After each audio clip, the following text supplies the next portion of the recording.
प्रश्न है, संसार में हम बहुत से सक्सेसफुल लोग ऐसे देखते हैं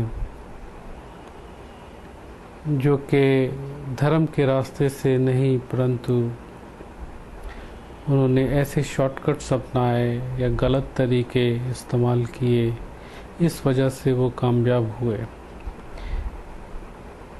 तो क्या हमें संसार में सफलता पाने के लिए गलत रास्तों का भी इस्तेमाल करना चाहिए? क्योंकि सर्वाइवल ऑफ द फिटेस्ट तो यही कहता है कि गलत या सही कुछ नहीं होता है, जो सर्वाइव करता है वही कामयाब होता है। ये एक बहुत ही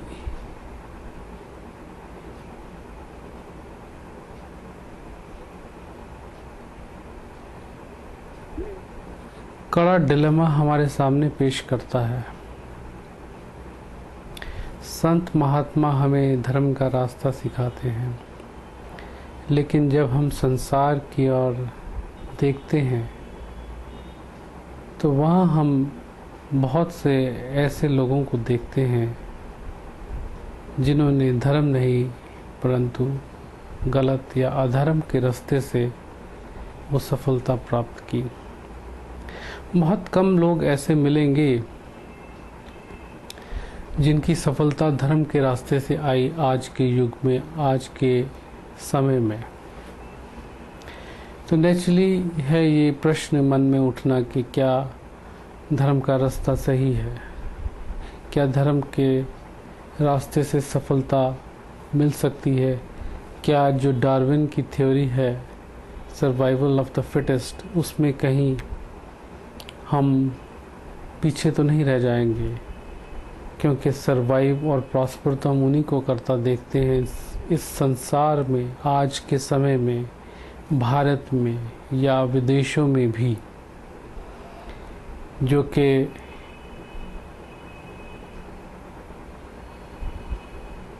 धर्म के रास्ते से नहीं पहुंचे वहां तक। नौजवान इस चकाचौंध से, इस सफलता से, ये जो संसार है आज का, जो इस मटेरियल युग में, उन्हीं को पूछता है जो मटेरियली सक्सेसफुल हैं। किस रास्ते से वो सक्सेसफुल है ये नहीं पूछता। तो नौजवान के सामने कोई ऐसे रोल मॉडल्स नहीं हैं जो हमें ये बताएं कि ये सही रास्ते से हम पहुंचे हैं और आप हमें फॉलो करिए। बहुत कम है ऐसे। कुछ मिल जाएंगे, नारायण मूर्ति जैसे मिल जाएंगे, विप्रो के आजम प्रेम जी जैसे मिल जाएंगे, और भी बहुत ऐसे मिल जाएंगे जिन्होंने सही रास्ते से सफलता प्राप्त की। हमारे प्रधानमंत्री मनमोहन सिंह जी मिल जाएंगे, राष्ट्रपति जी अब्दुल कलाम जी मिल जाएंगे, और भी बहुत से ऐसे संत महात्मा हैं जिनका संसार में यश हुआ और उन्होंने सही रास्ता ही अपनाया। परंतु ज़्यादा चकाचौंध जो है ऐसे लोगों की भी है जिन्होंने सही रास्ता नहीं अपनाया और सांसारिक सफलता प्राप्त की।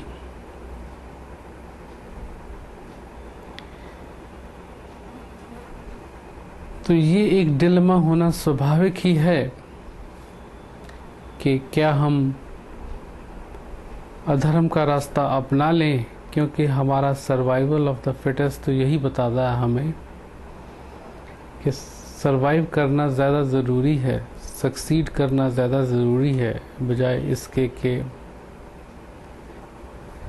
धर्म का रास्ता अपनाने के।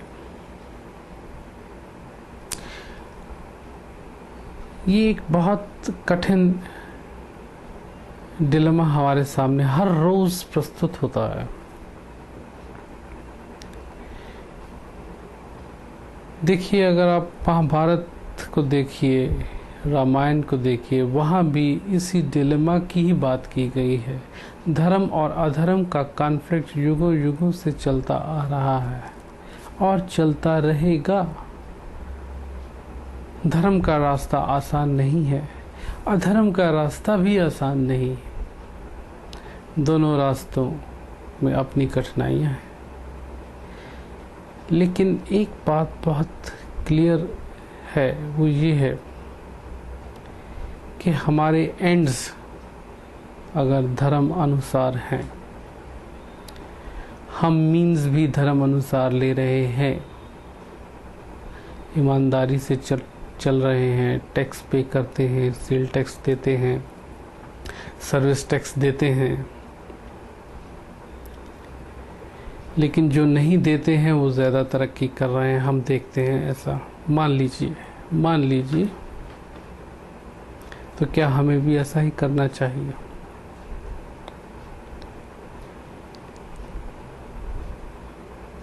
अधर्म का रास्ता कभी सुखदायी नहीं हुआ है,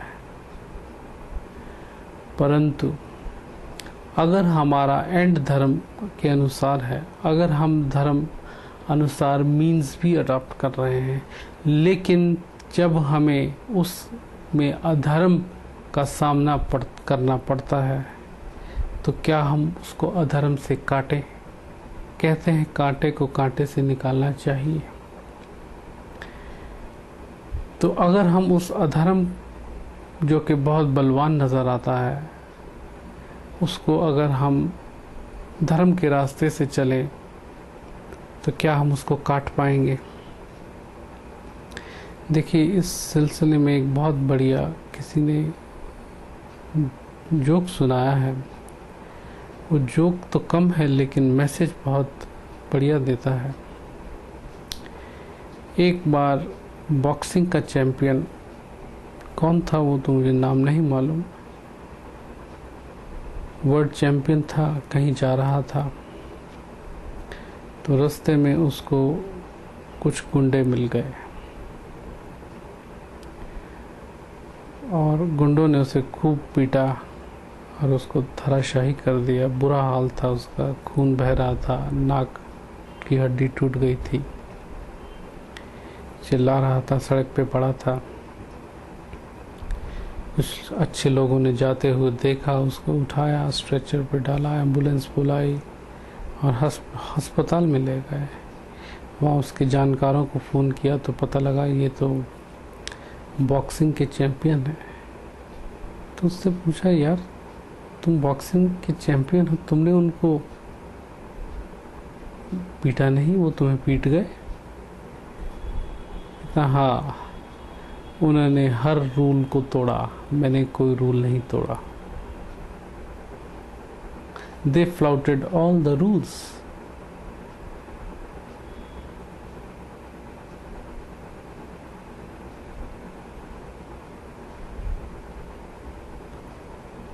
कृष्ण के एग्जाम्पल को लीजिए, अगर आप महाभारत में युद्ध में,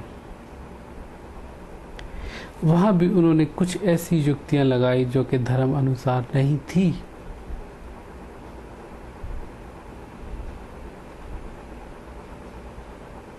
अगर वो ऐसा ही करते तो क्या वो जीत पाते? लेकिन इसमें एक बहुत ध्यान रखने की बात यह है कि हम अपने अधर्म पर चलने को कई तरह से जस्टिफाई कर देते हैं कि हमारा मीन्स धर्म है, हम धर्म के रास्ते पे चल रहे थे मगर ऐसा हुआ। तो ये एक थिन रेजर लाइन है। बहुत से लोग इस बात को, अपने अधर्म के रास्ते को जस्टिफाई करते हैं धर्म की बातों से। धर्म के नाम पर बहुत युद्ध हुए हैं, बहुत सी लड़ाइयाँ लड़ी गई हैं, खून खराबे हुए हैं धर्म के नाम पर। तो इंसान में, जैसा कि फ्रॉइड ने भी बताया, जो हमारा एक इंस्टिंक्टिव हिस्सा होता है जिसको इड बोलते हैं, वो कई बार हमारे जो सुपर ईगो का हिस्सा होता है, जो हमें धर्म के रास्ते पे चलने का बताता है, उसको बेवकूफ़ बना देता है। हम अपने को बेवकूफ़ बना लेते हैं अधर्म के रास्ते पे चलने के लिए, कि नहीं हम तो धर्म के लिए कर रहे हैं, तो उस थिन लाइन को बचाते हुए अगर आप डिस्क्रिमिनेट कर सकते हैं तो आप फैसला अपना खुद कर सकते हैं।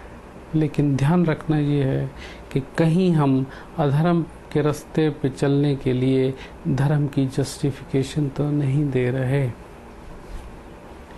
निष्कर्ष ये है कि धर्म का रास्ता ही सुखदायी होता है, धर्म के एंड ही सुखदायी होते हैं, धर्म की ही जीत होती है। लेकिन अधर्म को अधर्म से काटना भी धर्म है, परंतु इसके लिए एक बहुत विवेक की आवश्यकता होती है, क्योंकि इसमें फंसने का शक रहता है। अपने विवेक को बढ़ाइए, जानिए और इस धर्म के रास्ते पे चलिए। यही हमारी शुभकामना है।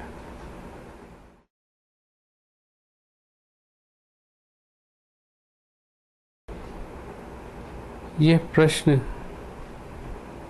मनुष्य कब सुखी होगा, कब होता है,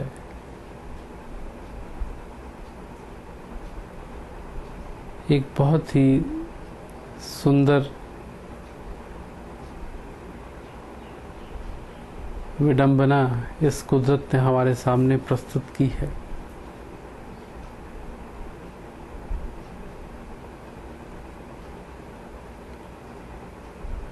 सुख के हेत बहुत दुख पावत, सेव करत जन जन की।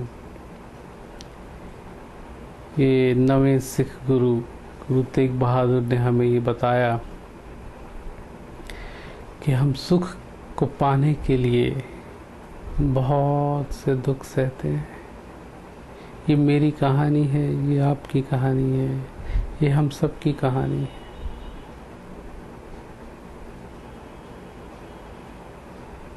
देखिए, ये बहुत एक सरल बात से समझ में आ जाएगी इसका उपाय। हम जिस तरफ अपनी ज़िंदगी में ध्यान लगाते हैं, अपनी एनर्जी लगाते हैं, अपनी ऊर्जा लगाते हैं, अपना टाइम लगाते हैं, अपना पैसा लगाते हैं, अपना एफर्ट लगाते हैं, हम उसी तरफ अपनी तरक्की करते हैं। आप अपने आप को सुंदर होने में समय लगाइए, पैसा लगाइए, एफर्ट लगाइए, एक्सपर्ट एडवाइस लीजिए, आप सुंदर बन जाएंगे। आप देखिए, मॉडल्स कितने सुंदर होते हैं, एक्टर्स कितने सुंदर होते हैं, और वो कितना समय अपना लगाते हैं सुंदर बनने के लिए।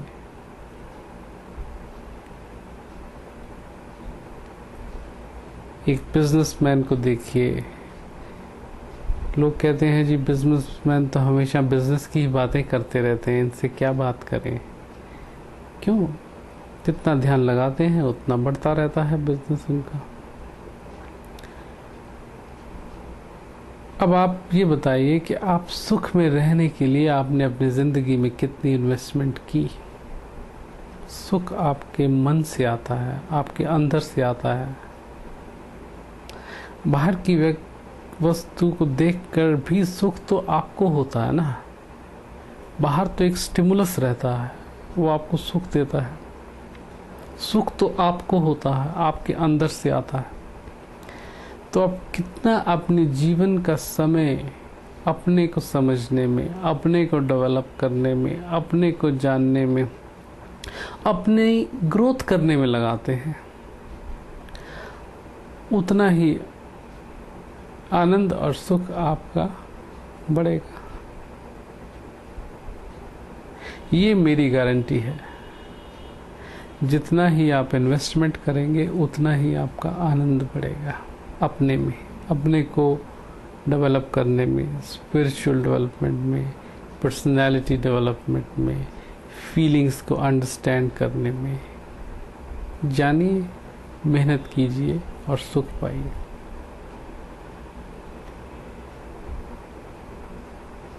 इसके लिए आपको अपने को जानने के लिए, अपने को सुख में आने के लिए ऐसे लोगों के साथ रहना चाहिए जो सुख को पा चुके हैं। क्या ऐसे लोग हैं? हाँ हैं, क्यों नहीं। बहुत से लोग मिल जाएंगे।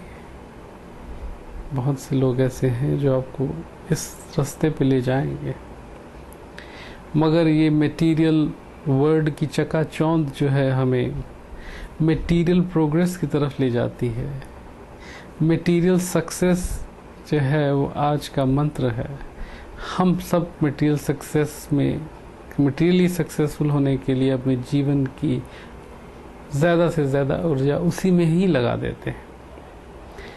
मटेरियली सक्सेसफुल तो हो जाते हैं मगर सुखी नहीं होते। देखिए, आपका मन 24 घंटे आपके साथ रहता, आपका पैसा नहीं रहता, आपकी बीवी नहीं रहती, आपके बच्चे नहीं रहते, आपके मियाँ नहीं रहते, आपका मकान नहीं रहता, आपकी गाड़ी नहीं रहती, आपके सुख सुविधाओं के यंत्र आपके साथ 24 घंटे नहीं रहते, लेकिन ये मन आपके साथ 24 घंटे रहता। अगर ये मन 24 घंटे आपके साथ रहता है तो सुख और दुख इस मन से आते हैं। इस मन को जानने से, इस मन को पहचानने से, इस मन को जीतने से ही आप सुखी हो सकते हैं। दुनिया की कोई चीज़ इंसान को सुखी नहीं कर सकी आज तक।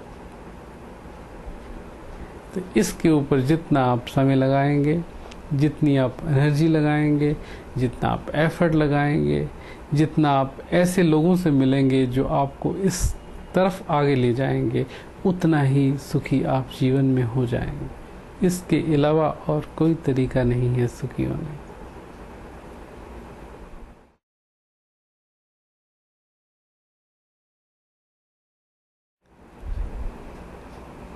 प्रश्न है, हमारे जीवन में रोल मॉडल्स का क्या योगदान है, महत्व है?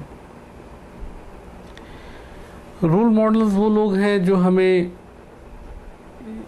जो जिनकी जैसा कि हम बनना चाहते हैं। जैसे एक अच्छा डॉक्टर बनना चाहता है तो उसके लिए एक रोल मॉडल एक अच्छा डॉक्टर हो सकता है। आप एक अच्छे टीचर बनना चाहते हैं तो आपके लिए रोल मॉडल एक अच्छा टीचर हो सकता है। आप एक अच्छे एक्टर बनना चाहते हैं तो एक अच्छा एक्टर आपका रोल मॉडल हो जाएगा। जैसे बहुत से शेयर इन्वेस्टर्स का रोल मॉडल वॉरेन बफेट है कि जिस तरीके से वो इन्वेस्टमेंट करता है हम भी वैसा ही बनना चाहते हैं। जिंदगी में जो भी आपका रोल मॉडल होगा उस तरफ आपका रुझान हो जाएगा, उस तरफ आप उसको देखेंगे, उस तरफ आप बढ़ जाएंगे। तो सबसे अहम बात ये होगी कि आप अपने रोल मॉडल किसको चुनते हैं।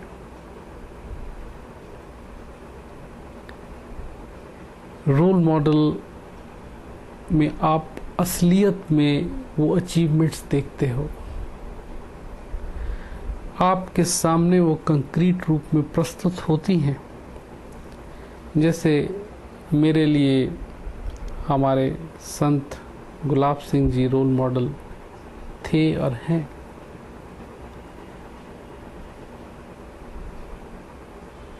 उनकी स्पिरिचुअल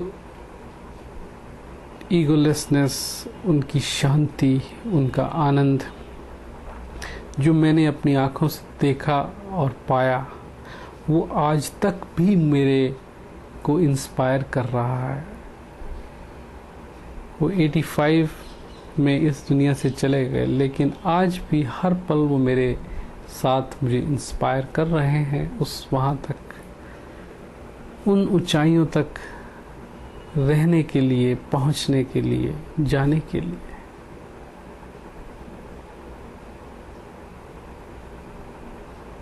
सबसे महत्वपूर्ण जिंदगी में मैं समझता हूँ ये पल होता है जो वो पल होता है जिस पल हम अपना रोल मॉडल निर्धारित करते हैं।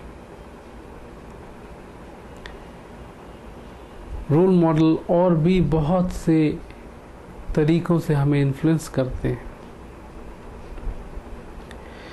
खासकर से स्पिरिचुअल रोल मॉडल तो हमारी ज़िंदगी में बहुत ही बदलाव ला सकते हैं। वो हमारे बहुत सी ऐसी नेगेटिव पर्सनैलिटी डायमेंशंस को एलिमिनेट कर सकते हैं, जिनको हम बोलते हैं इंजंक्शंस। आप बहुत तरह के नेगेटिव प्रभाव होते हैं, वो उनके परमिशन से, उनकी प्रेजेंस से, उनके साथ रहने से ख़त्म हो जाते हैं। मैं समझता हूँ एक सबसे महत्वपूर्ण बात इंसान के जीवन में उसका रोल मॉडल होता है। ये आपकी ज़िंदगी को एक नई दिशा दे देते हैं। इसलिए बहुत ध्यान से अपने रोल मॉडल को चुनिए। चोरों का रोल मॉडल भी हो सकता है एक बहुत बड़ा चोर। टेररिस्ट का रोल मॉडल भी एक बहुत बड़ा टेररिस्ट हो सकता है। रोल मॉडल तो उसी तरह इन्फ्लुएंस करेगा, लेकिन आपको ये चुनना है कि आप कैसा रोल मॉडल लें जिससे आपके जीवन में आनंद आए।